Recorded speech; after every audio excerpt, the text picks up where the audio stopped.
Setelah sekitar sebulan terakhir sempat turun, kini harga telur ayam ras di sejumlah toko di Kabupaten Aceh Singkil beberapa hari terakhir mulai naik. Kenaikan harga capai Rp3.000 per papan dengan isi 30 butir telur.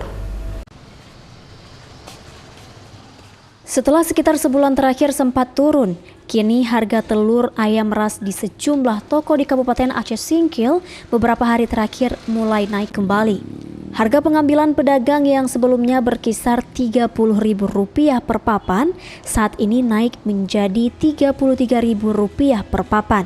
Sementara di tingkat pengecer saat ini per papannya berkisar di harga Rp38.000 atau naik sekitar Rp3.000 dari harga sebelumnya.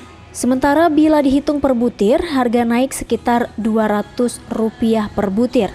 Jika sebelumnya pembeli bisa membeli Rp10.000 sebanyak 7 butir, saat ini pembeli hanya mendapatkan 6 butir saja. Salah seorang pedagang, Suhardin, mengatakan kenaikan harga ini terjadi secara bertahap selama beberapa hari ini.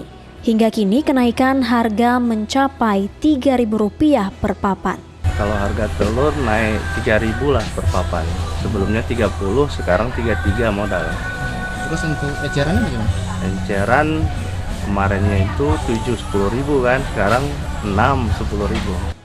Pedagang belum mengetahui penyebab kenaikan harga telur ayam ras. Namun sejauh ini kenaikan harga belum terlalu berdampak terhadap pedagang. Dari Kabupaten Aceh Singkil, Suparman Munte, iNews melaporkan.